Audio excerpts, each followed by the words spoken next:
gente boa e amada, vamos ler na segunda carta de Paulo a Timóteo. Segunda carta de Paulo a Timóteo.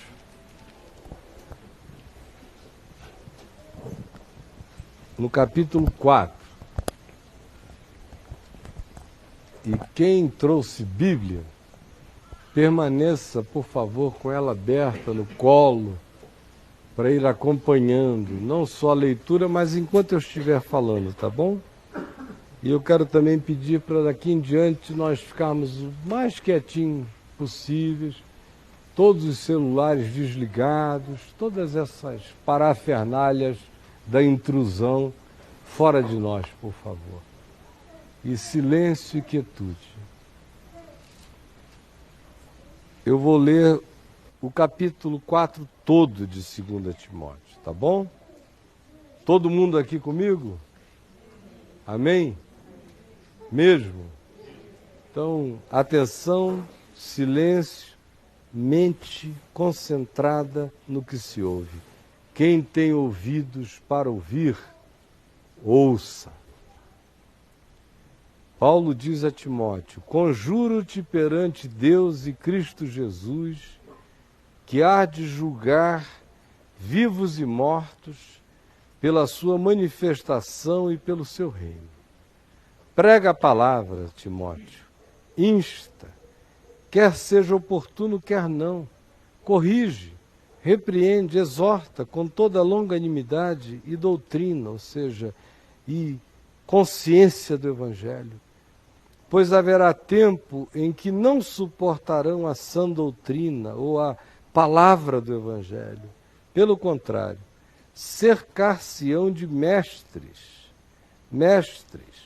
segundo as suas próprias cobiças, mestres que adaptem a palavra às cobiças e aos caprichos da época, como que, sentindo coceiras nos ouvidos, eles não quererão o Evangelho, eles optarão pelas adaptações das conveniências. E se recusarão a dar ouvidos à verdade, preferindo entregar-se a qualquer fábula, mover, invenção, criação, construção humana. Tu, porém, sê sóbrio em todas as coisas, suporta as aflições, faze o trabalho do propagador do Evangelho, do evangelista, do que anuncia boa nova.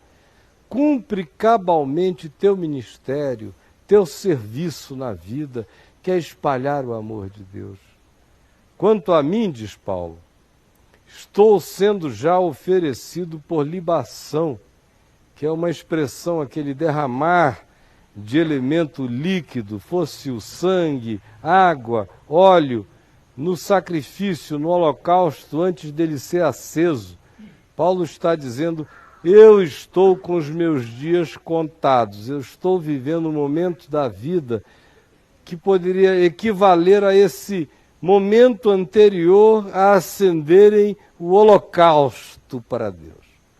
Quanto a mim, já estou sendo oferecido por libação, e o tempo da minha partida é chegado. Combati o bom combate, completei a carreira, guardei a fé.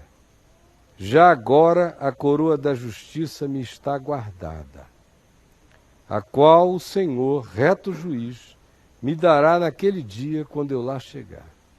E não somente a mim, mas dará a mesma coroa também a todos quantos amam a sua vinda, querem-no para si, dizem Maranata todo dia, tem nele sua maior, única e absoluta esperança. Procura vir ter comigo depressa, prossegue ele, falando a Timóteo, não esqueça. Porque Demas, que foi companheiro dele antes, tendo amado o presente século, o mundo, essa era, desistiu, me abandonou e se foi embora para Tessalônica. Crescente foi para Galácia. Tito para a Dalmácia. Crescente, Tito não tinham feito nenhum abandono, tinham apenas ido pregar a palavra, mas o Demas tinha sido um abandono, era um companheiro que tinha largado Paulo. E ele diz, agora somente Lucas está comigo aqui, pois somente Lucas está comigo. Toma contigo a Marcos, que era um companheiro antigo que viajava com Paulo e Barnabé, ele era primo de Barnabé, fez a primeira viagem missionária de Paulo junto com Paulo, mas na volta, quando Paulo disse a Barnabé, vamos voltar confirmando todas as igrejas que nós criamos, fundamos, pregamos a eles, vamos ver se eles estão bem? O Marcos disse, eu não vou não estou afim de não. E era no meio da viagem, ficou aquela divisão na viagem. E Paulo dizendo, não, vamos lá. E Barnabé, que era primo de Marcos, ficou todo enredado, dividiu o grupo. Acabou que Marcos foi embora com Barnabé, fizeram outra jornada e se perderam de Paulo. De certa forma, se perderam da história por aquela escolha. E Paulo diz agora, anos depois, mostrando que o coração dele estava totalmente limpo em relação a Marcos, que no passado o havia abandonado, agora ele diz a Timóteo, toma contigo a Marcos e traze-o, pois me é útil para o ministério. Não havia na mente de Paulo essa ideia kármica de que se o cara um dia pisou na bola comigo, ele está estragado para sempre. Isso não é evangelho em nós. Quanto a Tíquico, que era um companheiro, ele diz, eu o mandei até Éfeso, para ver se está tudo bem lá. Quando tu vieres, traze a capa que deixei em Troade, que de fato é Troia, da Helena de Troia, lá na Turquia. E Timóteo ia passar por ali para ir até onde Paulo estava. E ele disse, quando você passar por Troade, lá na Ásia Menor, na cidade de Helena de Troia, traze a capa que eu deixei lá, na casa do irmão Carpo. Tem uma capa minha, de frio. Bem como os livros, especialmente os pergaminhos, as leituras dele, da palavra, de outros livros que ele lia. Alexandre, o latoeiro, que era também um irmão, ele diz, causou-me muitos males. O Senhor lhe dará segundo a paga as suas obras. Tu, guarda-te também dele. Não dá mole para esse cara, porque do que ele fez não foi moleza. Porque resistiu fortemente às minhas palavras. Na minha primeira defesa, no tribunal romano, ninguém foi em meu favor. E os historiadores dizem que Alexandre o latoeiro, que antes era discípulo, para salvar o seu pescoço, depois contra Paulo. E ninguém na igreja teve a ousadia de se levantar, de calá-lo. Paulo repreendeu sozinho, mas ele resistiu e todo mundo ficou caladinho. Antes, todos me abandonaram. Que isto não lhes seja posto em conta naquele dia. Mas o Senhor nunca me deixa. O Senhor me assistiu e me revestiu de forças, para que por meu intermédio a pregação fosse plenamente cumprida, até no tribunal e em qualquer lugar. E todos os gentios que passam pela minha vida possam ouvir a palavra. E mais, eu acabei sendo libertado da boca do leão. Eu pensei que daquela ali eu ia ser jogado na arena, mas não foi dessa vez. O Senhor me livrará também de toda obra maligna, porque ser comido pelo leão não é nada de mal. O que é mal é ficar com ódio de Demas, é guardar ressentimento contra Marcos, é guardar ódio no coração contra Alexandre, o traidor, é ficar amargurado para sempre em relação à igreja que não foi em seu favor, que não levantou a voz. Isso é que é o mal. Ser comido por leão é uma contingencialidade que não faz mal ao espírito de ninguém. Mas guardar essas coisas no coração é o diabo fazendo morada em nós. O Senhor me livrará também de toda obra maligna e me levará salvo para o seu reino celestial. A Ele, glória pelos séculos dos séculos. Amém. Saúda a Priscila e Áquila, que estão aí contigo, e a casa de Onesíforo. Erasto ficou em Corinto. Quanto a Trófimo, todos os amigos que andavam com ele, deixei-o doente em Mileto. Apressa-te a vir ter comigo antes do inverno. Eubulo te envia saudações.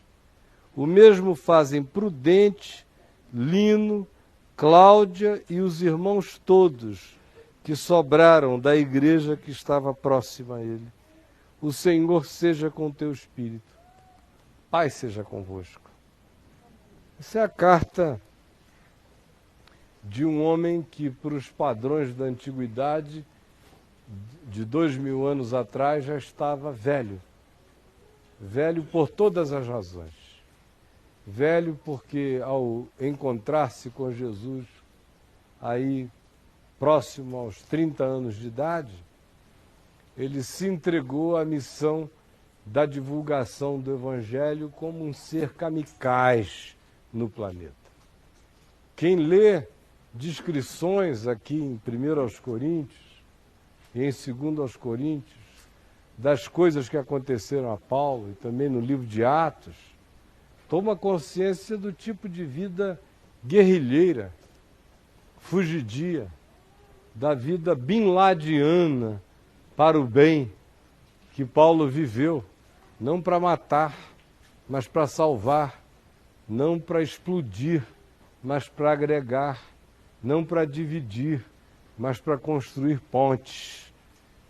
Mas não sem sacrifícios extraordinários, prisões e prisões, prisões curtas, açoites, diversos, maus tratos, algemas, cadeias, privações, fomes, dias e dias, jejuns compulsórios, doenças contraídas no caminho, na jornada, algumas se tornando crônicas, cansaço, perseguição de cidade em cidade, de cidade em cidade, sem desistir nunca, voltando aos mesmos lugares sem medo, fortalecendo os irmãos e seguindo viagem, fazendo isso e rodando o mundo, pelo menos 3 vezes, talvez 4, o mundo possível dele viajar naqueles dias, dedicando a maior parte do seu tempo do caminho que hoje está na Síria até o extremo da Itália, e ele disse que tinha vontade de chegar até a Espanha, pregando a palavra, e isso tudo era a pé. Quando tinha um mar, como o Mediterrâneo, um barco, do lado de lá, a pé, andando por montanhas nevadas, desertos, sendo assaltado no caminho, molestado por todo tipo de molestamento e muitas traições. Só que agora ele está preso numa das prisões estáveis, mais longas dele. Paulo teve prisões muito curtas, com BOs de ocorrência, e aí a intervenção de alguém na cidade tirando a ele. Mas houve uma mais longa, algumas mais longas. Por exemplo, ele ficou 2 anos numa masmorra na cidade de Cesareia Marítima, no litoral de Israel, num dos palácios de Herodes, e que havia se tornado uma das obras mais magníficas daqueles dias. E justamente na sala, embaixo da sala do rei, aonde ele fazia seus banquetes orgiásticos, é que ficava a masmorra de Paulo, de modo que era o pessoal suruboso em cima e o santo embaixo. 2 anos na masmorra, que está lá até hoje. Ele passou também um tempo longo numa prisão em Roma. O livro de Atos dos Apóstolos termina com Paulo numa prisão domiciliar em Roma. Não num cárcere, mas numa casa. Preso sem poder sair de casa. Só recebia o povo que ia lá. Deram-lhe permissão para receber visitas. Aí para ele ficou muito interessante. Porque era todo mundo vindo e ele espalhando a palavra para todos. Mas provavelmente, nesse contexto aqui, nós estejamos falando de um outro momento, que os historiadores não têm muita certeza de qual seja. Mas é uma prisão com muito mais privações, pela descrição que o texto faz, pelo frio, pela solidão, pela falta de intercâmbio tão intenso de irmãos com ele, pelas circunstâncias. Mas não importa em qual momento de prisão tenha sido, o fato é que o que se depreende é que as circunstâncias eram extremamente adversas. Primeiro, ele reclama dessa relação difícil com pessoas, com seres humanos que ele contava como sendo amigos de fato e que não eram amigos. Demas o traiu, o abandonou, depois de décadas de caminho com ele. Simplesmente disse: olha, Paulo, valeu mesmo, mas chega. Eu estou pedindo férias do reino de Deus e estou indo embora. Alexandre o Latueiro era um discípulo, mas por causa das angústias daqueles dias, e não se esqueçam, Paulo veio a morrer não muito tempo depois disso, sob Nero, naquela loucura toda que varria Roma e, por conseguinte, reverberava em todo o Império Romano. De modo que o Alexandre o Latueiro, numa dessas circunstâncias, disse: se eu confirmar meu vínculo com ele, eu morro. Mas ele fez pior do que isso. Ele passou a acusar Paulo. E foi consistente, crônico, perseverante, foi ao tribunal e enfrentou Paulo. E Paulo rebateu e disse: não é isto, mas Paulo diz, não se curvou ante nenhuma palavra, antes me enfrentou duramente.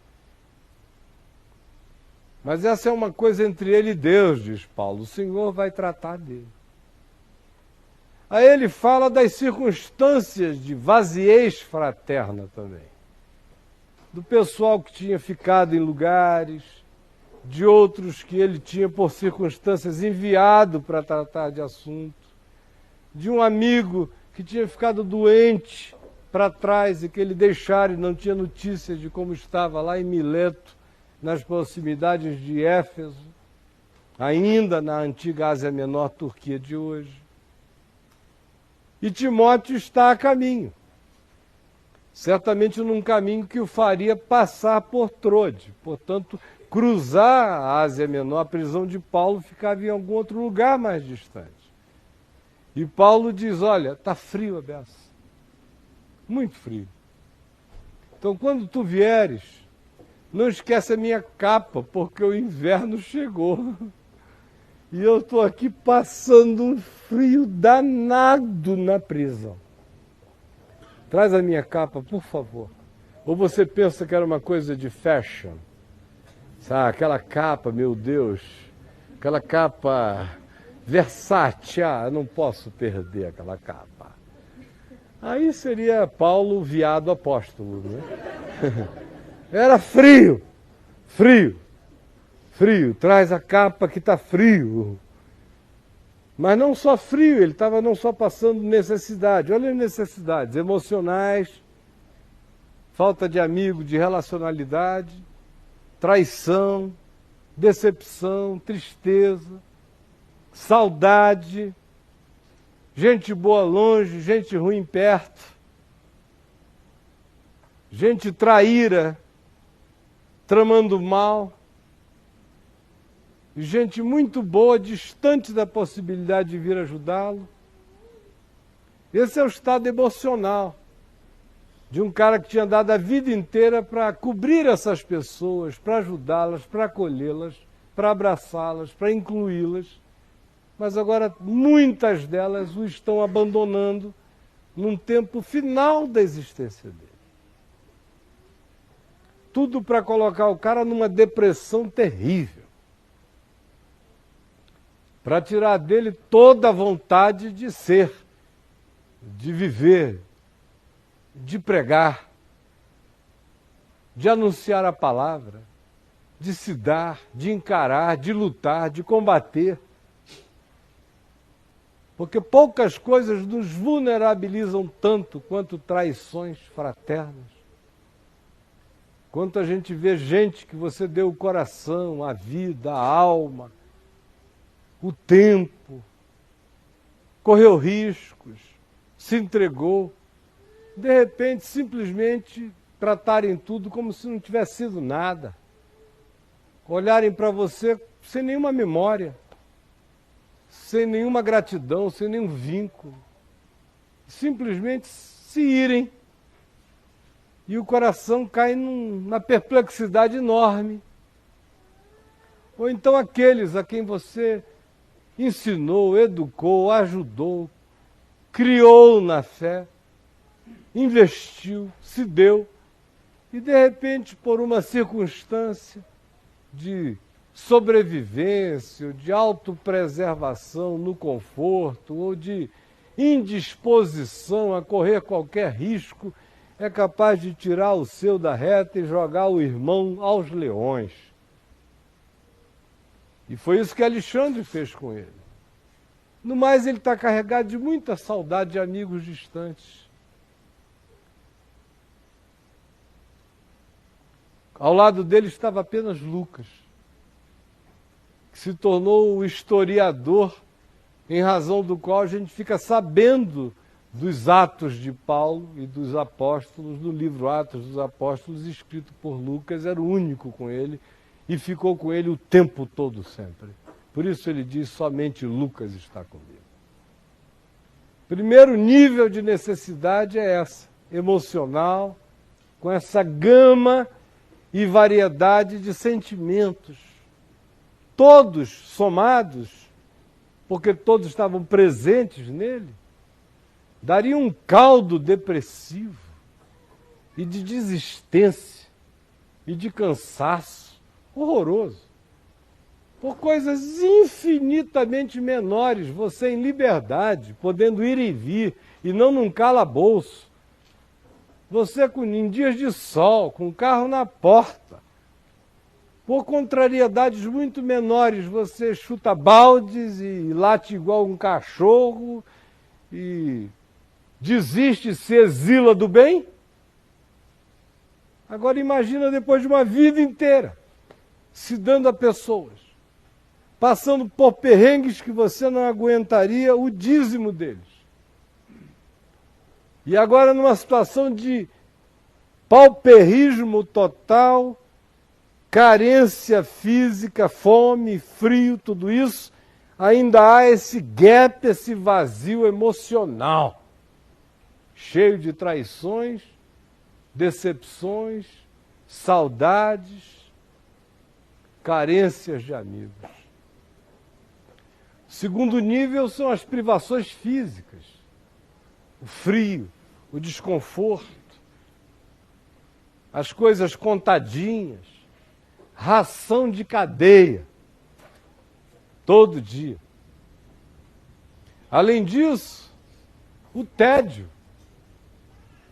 Ninguém, só Lucas com mais acesso direto a ele, constante, todo dia, e ele andando em volta da masmorra, para lá e para cá, sem um livro para ler,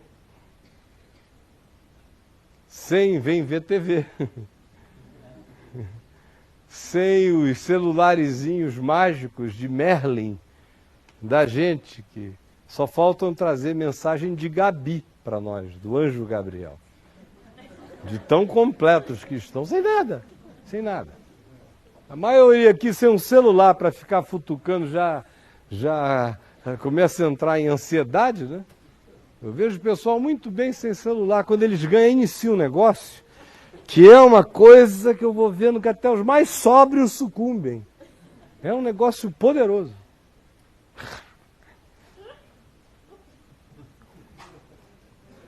Isso aí.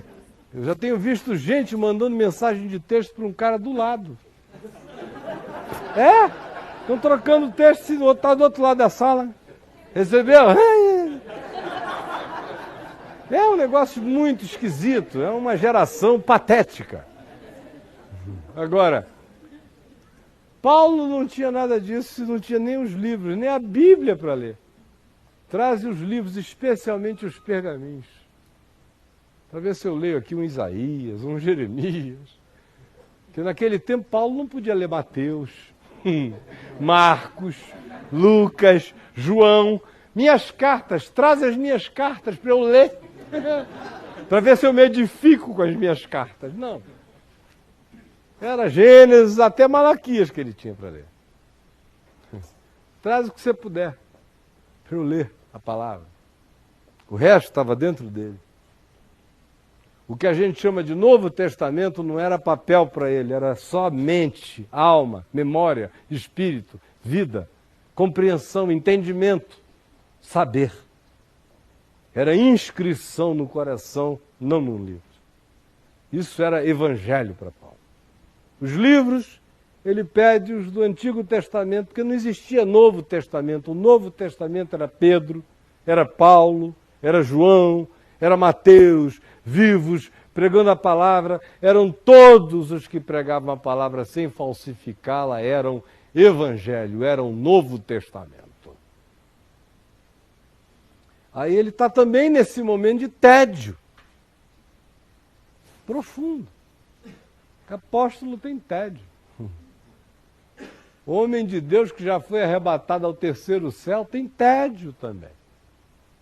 Gente que se converteu vendo uma grande luz na estrada de Damasco, ouvindo voz de Jesus, tem tédio também. Tem carência de amigos.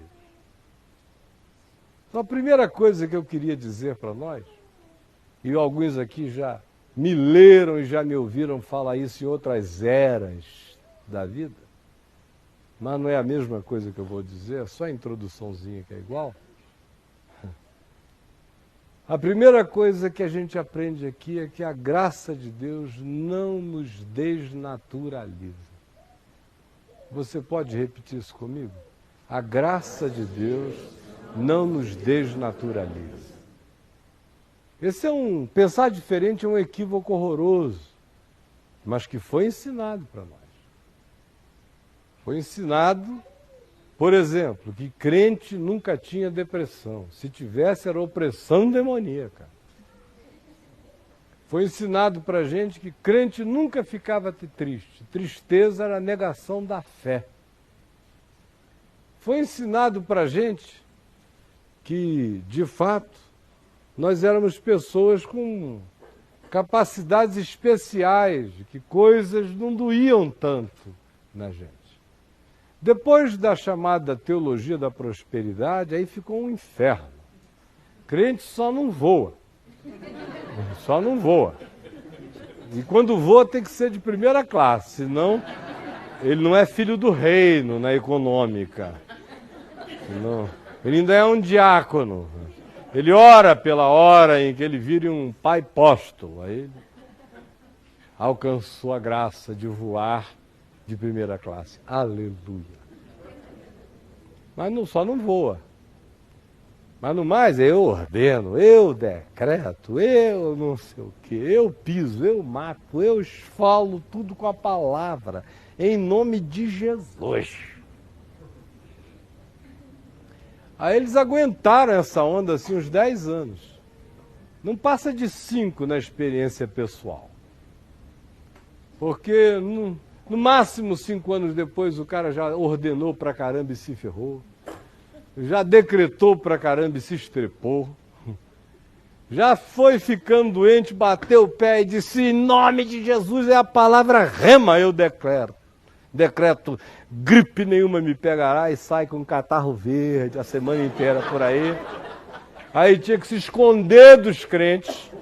Na década de 90 estava a tal ponto que eu escrevi aquele livreto Tá Doendo, para aliviar os irmãos e dizer a eles que era lícito dizer ai, dói, estou doente, porque não podia. Quem estivesse doente estava em pecado. Uma geração de sobrenaturais.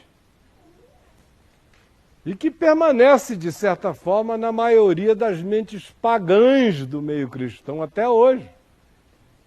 E que são a maioria em relação a quem pensa diferente.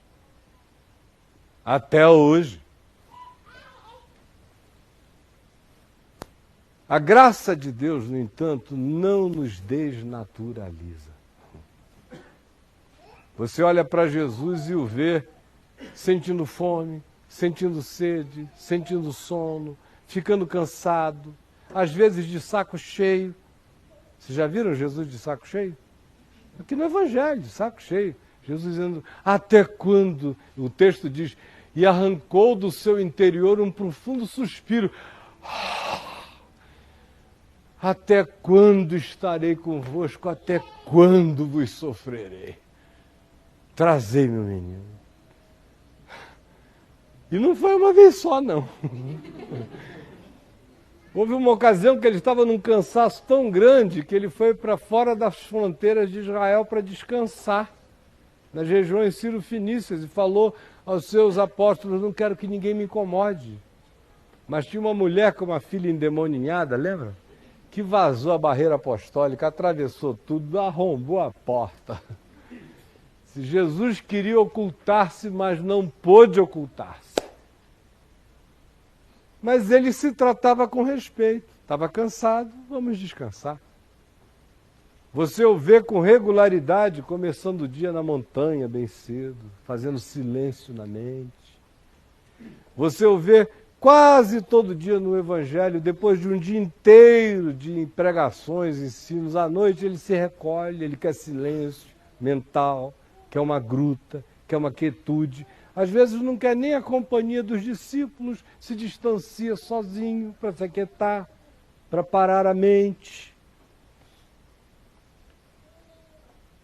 Quando você o vê nos momentos finais, antes de ir para a cruz, o que é que se descreve acerca dele? Número 1, ele dizendo aos amigos, discípulos, por favor, fiquem comigo. Vigiem comigo e orem.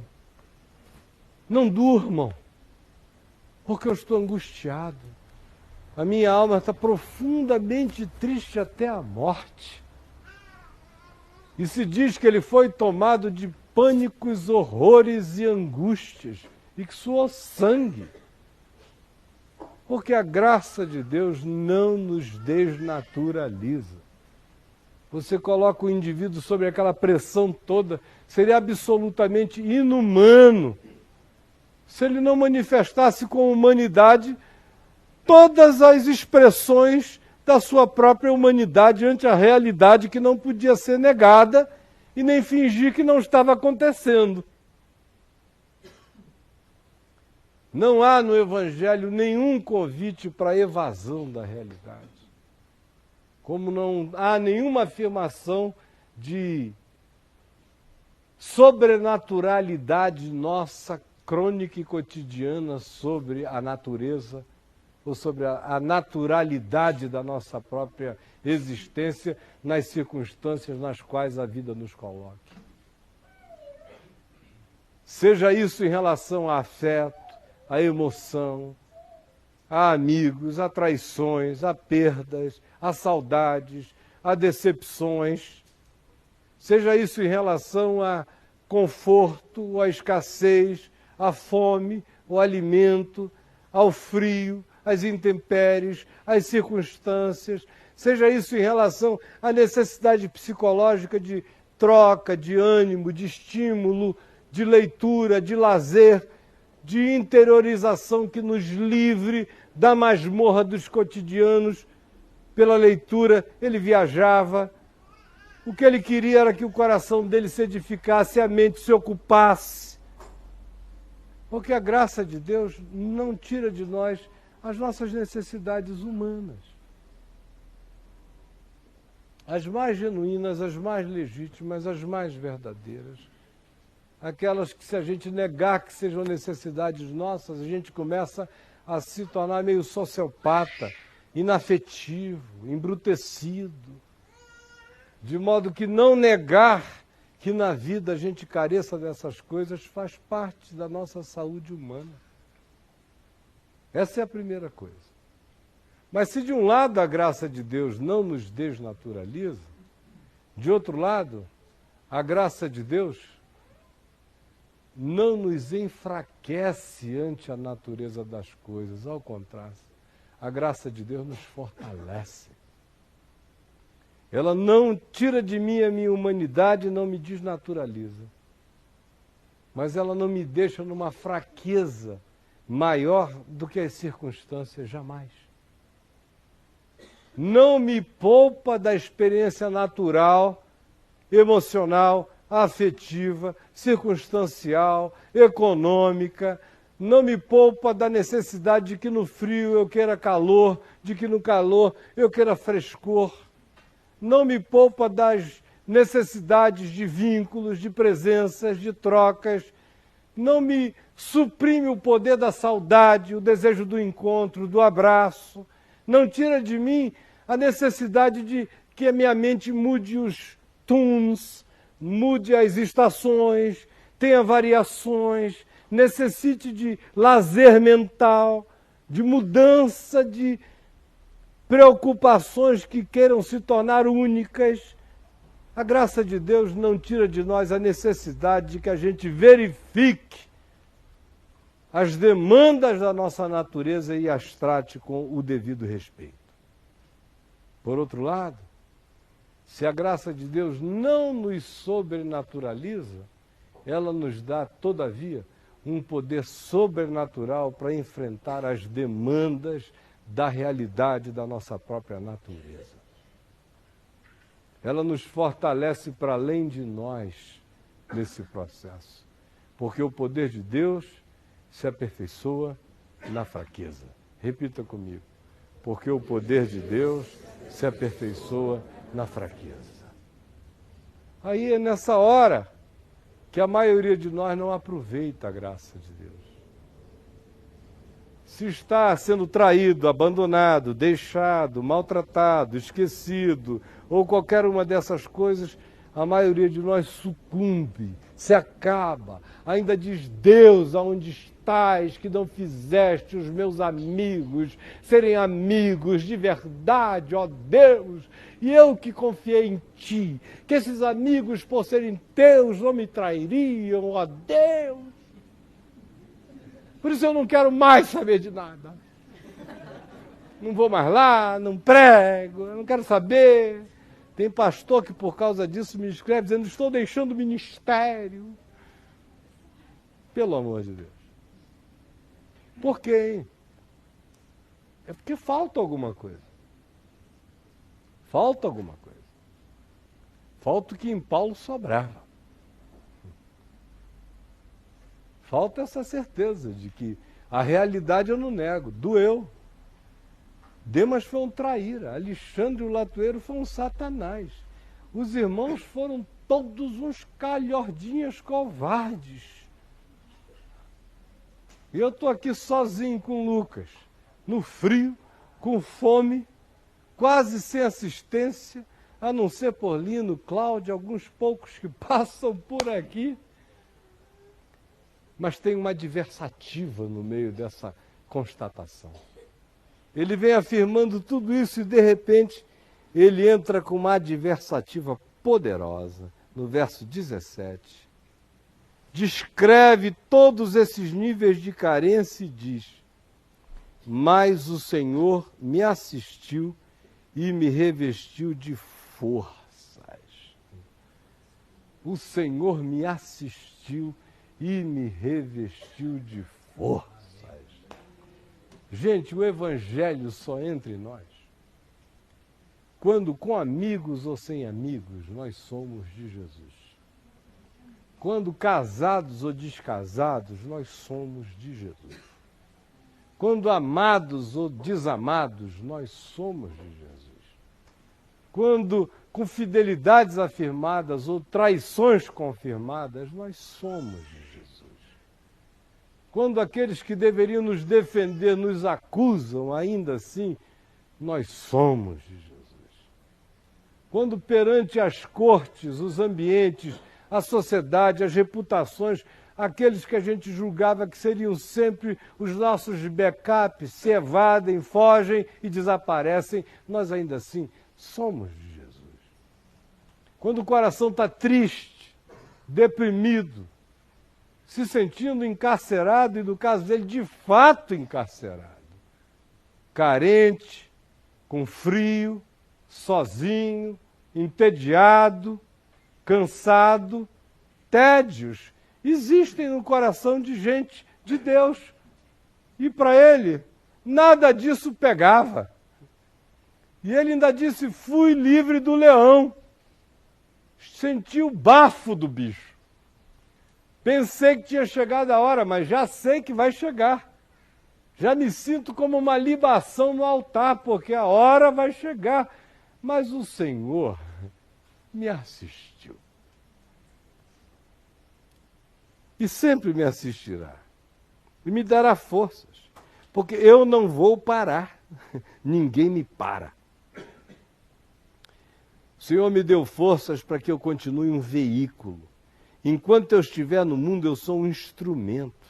Com ajuda, sem ajuda, com amigos, sem amigos, com afeto em meu favor ou contra mim, com gente me confirmando ou gente me negando, eu não vou desistir. O Senhor me assistiu e me revestiu de forças. Com marido, sem marido, com namorado, sem namorado, com gente boa ou com gente má, com gente que a gente confiava ou com gente que nos decepcionou profundamente, com presenças ou com saudades. Nós somos do Senhor. E Ele nos dará força, nos assiste e nos reveste. Não nos torna sobrenaturais, nos torna apenas fortalecidos no seu poder. O que dói, dói, mas a gente continua. O que faz falta, mas a presença de Deus nos completa. Saudades a gente sente, mas a gente não para na jornada. Amigos bons a gente quer, mas a gente não tira férias e não vai para um spa até que eles cheguem. A existência continua e a gente prossegue. E no caso dele, ele diz, o Senhor me deu forças para que até na boca do leão eu pregasse plenamente a palavra, para que o Evangelho seja cumprido na minha vida, com gente ou sem gente. Eu não dependo de terceiros, eu sou o Evangelho hoje. E o que eu quero é que, pela minha vida, com amigos fiéis ou sem amigos fiéis, os seres humanos que passem ainda pela minha vida enxerguem Evangelho puro e simples em mim. E nesse caso, eu ainda fui liberto da boca do leão. Estou no lucro, minha gente. E aí prossegue, dizendo, o Senhor me livrará também de toda obra maligna e me levará a salvo para o seu reino celestial. Porque, como eu disse na leitura, a obra maligna não é o leão, não é o frio, não é a privação, não é o tédio, não é a saudade. A obra maligna é o que decorre da autocomiseração, da autovitimização. Ai, coitado de mim, Paulo. Por que eu fui entrar nessa de ser apóstolo de Cristo Jesus? Você não vê uma carta de Paulo, ai de mim, Paulo, que me tornei, não sei porquê, apóstolo de Cristo Jesus, estou aqui pedindo a Deus que, por favor, me atenda um pouquinho. Mas ele começa dizendo, eu, Paulo, escolhido antes de nascer, para ser ministro de Deus em favor de vós outros. Estou aqui para compartilhar a graça de Deus convosco. Esse é o tom que não muda, que não muda, que não muda e não muda aqui também. A obra maligna é deixar que o tédio tomasse conta do coração dele para além da efervescência da fé, da consciência e da disposição da fé. A obra maligna é dizer, Jesus, eu já fiz tudo que eu podia fazer, agora eu paro. Parece que o povo não quer, eu cruzo os braços, lavo as minhas mãos proféticas e apostólicas. A obra maligna é deixar que um Alexandre o Latueiro corroa como câncer dentro de nós a esperança e a alegria de servir. Tire de dentro de nós aquela alegria de fato servir ao próximo, independentemente de quantas trairices e traições nós já tenhamos sofrido na vida. A graça de Deus nos torna cínicos para a maldade. A gente continua enfrentando o mal com o bem. Essa é a obra maligna. A obra maligna é nos amargurar. A obra maligna é nos envenenar o coração. É dar lugar ao diabo pela ira, pelo ressentimento, pela autocomiseração. Todas essas coisas que abrem flancos para o diabo na existência da gente. Para pegar a tristeza e a tornar numa depressão. Para pegar uma saudade e fazê-la virar uma carência cósmica, para apanhar uma traição e fazer daquilo a ideia de que a vida conspira contra nós, para fazer de um episódio a certeza de que aquela é a orquestração que vai paranoicamente alimentar todas as nossas interpretações da vida daí em diante. Essa é a obra maligna. A obra maligna é pensar que andar com Deus é andar em liteiras, sendo carregado por escravos. A obra maligna é não saber que andar com Deus pode significar um dia comer muito bem, outro dia passar necessidade. A obra maligna é não entender a variedade e a dinâmica das ações de Deus no tempo e no espaço, todas em nosso favor, independentemente das configurações e contornos que elas tenham no momento. E em não entendendo isso, pensar que tudo que a gente considera adversidade é abandono de Deus em relação a nós. A obra maligna é pensar que andar com Deus nos coloca numa rota que nunca nos colocará na cara do leão. A obra maligna, meus irmãos, mais do que qualquer outra, é crermos enganosamente de que no mundo nós não teríamos aflições, porque Jesus venceu toda a aflição por nós, diferentemente do que ele disse, no mundo tereis aflições, mas tem de bom ânimo, porque eu venci o mundo. Mas saibam, tem perrengue. E quando o coração de vocês se turbar, não se turvem. Creiam em Deus, creiam também em mim. Isso tudo é passageiro, é transitório. Na casa de meu pai há muitas moradas.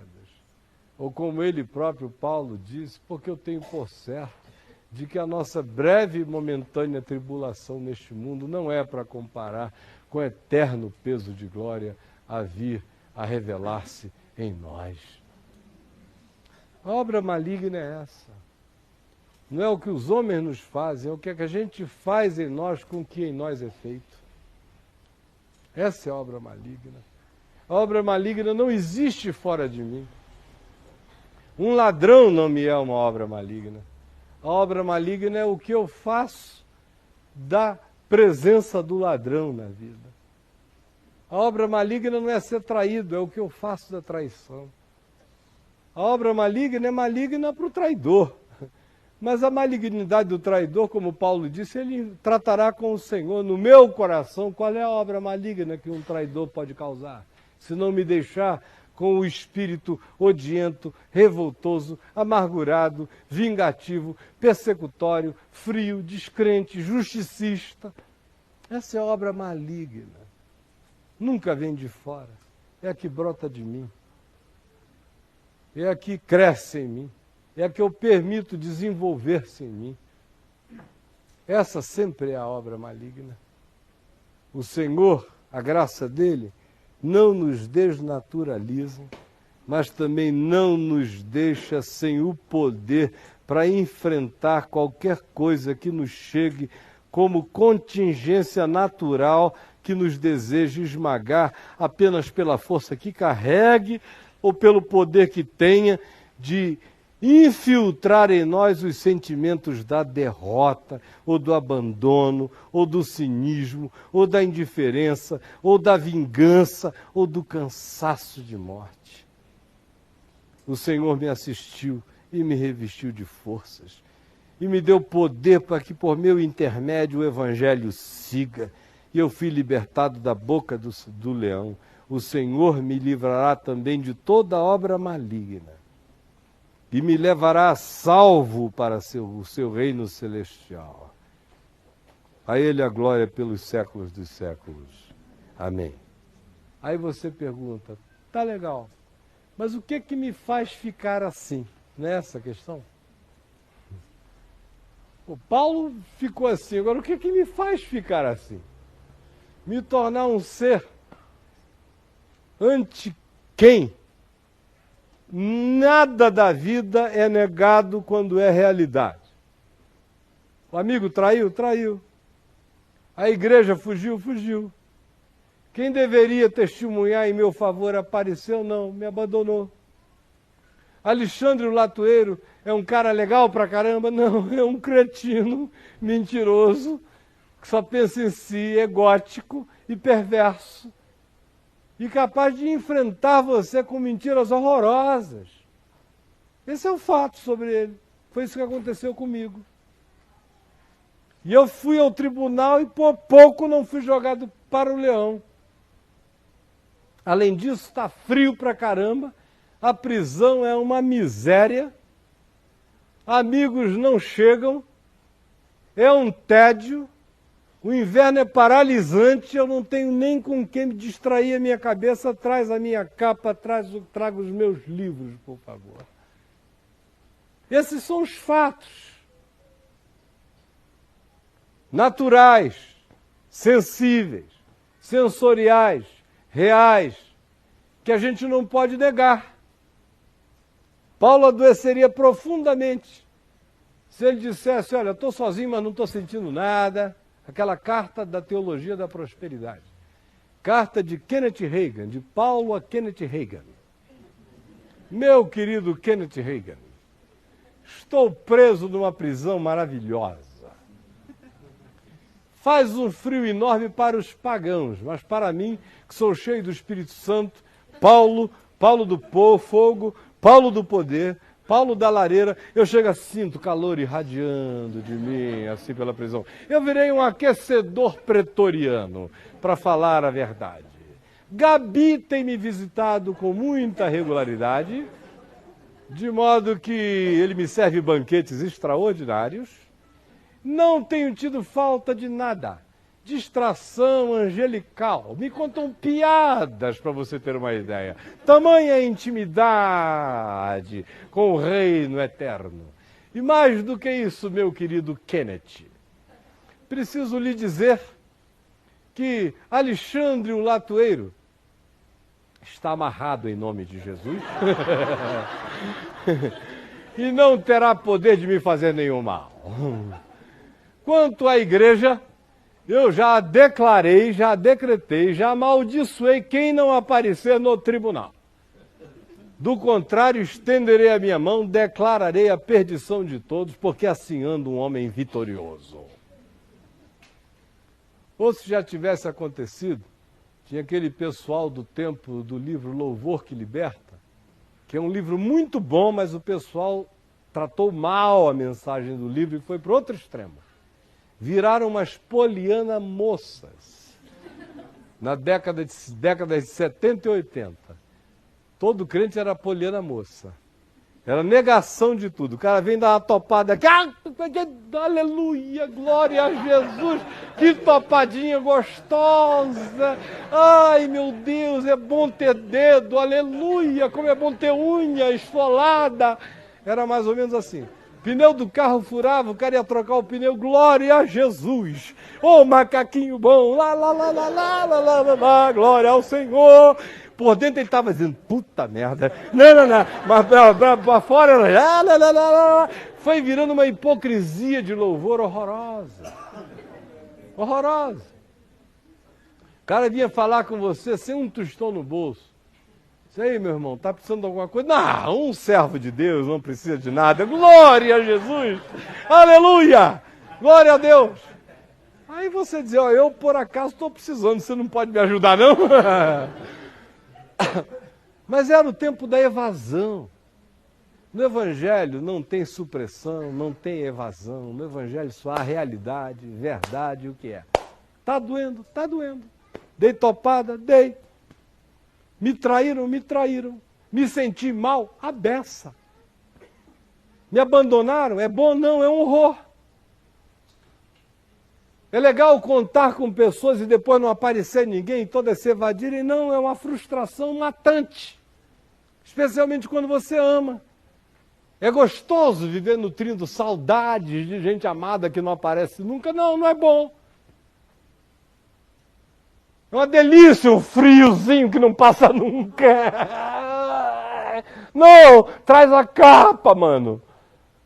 É bom tédio? Não. É bom ler um livro, é bom se distrair, é bom conversar, é bom tirar a cabeça da rotina.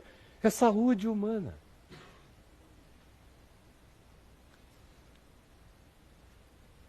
Mas nenhuma dessas coisas são desculpa. Nenhuma dessas coisas tem que carregar o poder da desmobilização das nossas decisões no nosso coração. Nenhuma dessas coisas tem o poder de nos desevangelizar, de desentronizar a graça de Deus em nós. Tudo isso é fato, dizer, mas há um fato superior.